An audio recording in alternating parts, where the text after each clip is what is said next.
if you can unmute yourself. Yes. Oh, thank you. Thank you. I appreciate the opportunity. And thank you as well, Master, for the event. It was unexpected, to say the least, but very much needed. And there's a question that I want to ask after what you said yesterday. When you were breaking down about this all being a game and that there's levels to it that we just don't know, I guess we can't ever really know what level we're at, but, or what reincarnation we are, if that's kind of how we would put it.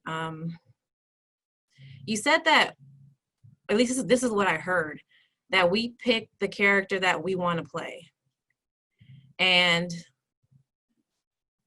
this is something that I can't really decide why I have this feeling that I have around it, but I can't,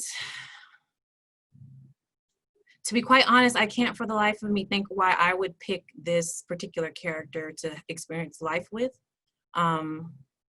if I had the choice, knowing what I know about human experience, especially for somebody like me that lives in the US.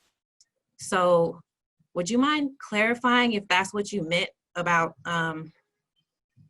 that we actually pick our human avatar, our human representation? Is that a part of it? Is that what you believe, or is that what you've seen? That's what you've come to know? Or is it just more chance? Is there more chance related to that? Human experience, everything that we see is purely a reflection of what the source is. There is nothing that we see in human that is a new idea, a new philosophy. It comes from the center, the source, the creator, the source energy. The easiest way to place an analogy of it, and this is purely an analogy because outside of human existence it's not human, so we can't refer to human bodies, but this is purely an analogy. We are managed, we are controlled, we follow certain rules, and there's no way we can get out of that rule because we are in an environment that has rules. And all we need to do is walk out on the street, try to do something illegal, and we know that there's rules, right? So we are not the free spirit in that sense. We are a free spirit within those boundaries, within the rules, if we know how to play the game well. Here in human experience, we have law. And I'm actually currently writing a book, a new book. And it's called The Universal Law of Justice. And because, let's say in human form alone, we are governed by law, we will take certain actions and we will be penalized for certain actions. We will do certain things and we'll be rewarded by certain people, governments, whatever, for certain things. And that is purely a reflection of what happens at the source. So when energy never dies, meaning soul never dies, and there's the continuation of the soul, you don't really get a choice exactly, not with full freedom of what character, where you want to go next. But you get a choice within the boundaries. There's negotiation, just like you can plea for certain things. There's negotiation. But it's within a boundary. So this is what some people refer to as karma, past life, future life, or some people refer to as sins that they carry on. So there's certain things we would do. That's why it's very important that you see, not everybody in human existence, not everybody is born equal. It will never be the case because you are re-entering a game. Just like if I was to play a game, Steve was to play a game with me, we will not enter equal. If he's played it before more times than me and I'm a newbie, he will kick my ass. So in exactly the same way, we come in based on our past. We come into this game. But the choice of character, sometimes there can be certain negotiation. And I'll give you an example. Yesterday, we had somebody share something. I don't want to announce names or anything like that because this is not for, information is not for me to release.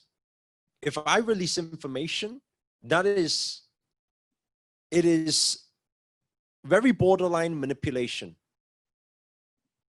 Because just because I can see more or know more and I release the information, I can get an outcome that I want. So I don't have authorization. I can speak it, but at the same time, I will get the cause and effect. I will get the effect of speaking it. But I'll give you an example. There's somebody who spoke, and that person who spoke,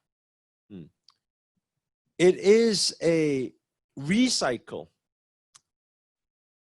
That person was once the daughter's, that person was once the current daughter's daughter. Their current daughter was their mother. And actually, there's a few people on this call like this. You will notice in past life, right? And this is a regular occurrence. And this is the part where sometimes there's negotiation, and when the negotiation happens, and because whatever good karma has been done in the past, they allow for that little bit of negotiation, that little bit of leeway. Then it's given to you to say, okay, we'll allow you to do that. So it happens very frequently where a mother and daughter will be one relationship in one lifetime. And in the next lifetime, it will be flipped. And usually when it's flipped, it's the choice of the parent to decide to want to come in as the child of who was the child before, to teach lesson in a different way. So this is a regular occurrence. That's why sometimes you see mother and daughter. Sometimes you see the role, it looks the other way around. It looks like, how come it looks like the daughter looks after the mother? You know? So these are regular occurrences. So these are usually down to negotiation of because they get choice. But there's choice within boundary. So based on, all we can say is nobody is born equal, actually. It'll be nice to make a meme and say everyone's equal, but the reality is it's not. And as a consequence, we see suffering. We see it happen in human existence. We can try and make it equal. We can want to make it equal. We can try for equality, but that's all we can do. What everybody's responsibility should be in this lifetime is to prepare for the remainder of existence. And how do we prepare? We do good deeds, we practice kindness, we help people, we smile, we become positive, we become more compassionate, we become more respectful. We use more positive energy. Then it's preparation of next life and next life, you see. So that's all we can do. But if we talk about choosing character, we could also say, right now, you can reinvent yourself. So in that sense, we can say choose character. And what about that? If you don't mind me asking about that, how do I know if this life or this version of me is enough to advance in the game? Like, what if I'm actually at closer to level 1 than I think I am? What if you were? yeah, what if I'm closer to level 1 than I think I am, and I won't reach it far enough to experience enough abundance or give back enough to where I feel happy in this lifetime? What if that doesn't happen? Are you asking? Yeah. How do you So know so if for you're how do you know if you're on the right path to advance in the game? Like if you're actually so so this was what I was explaining with the game the other day. Look at your impact level. Look at how happy you are. Look at how blissful you are every day, every moment. That will give you an indication. Look at your consciousness level. Look at how much in acceptance you are for everything that goes wrong. Does it frustrate you? Does it annoy you? Does it upset you? Does it bother you? If it does, then there's still a few levels to go. Are you in abundance? Are you living in abundance? Have you mastered this physical game? Every area is in balance, and happiness and blissful is every moment. So if you know, that's a very, very, very simple indication to roughly how far we are. The game is just for bliss and peace, letting go detachment.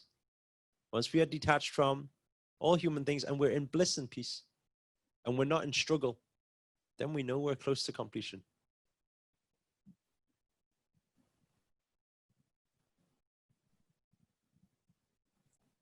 okay. Thank you. I think that's all that I have. Prayers to you.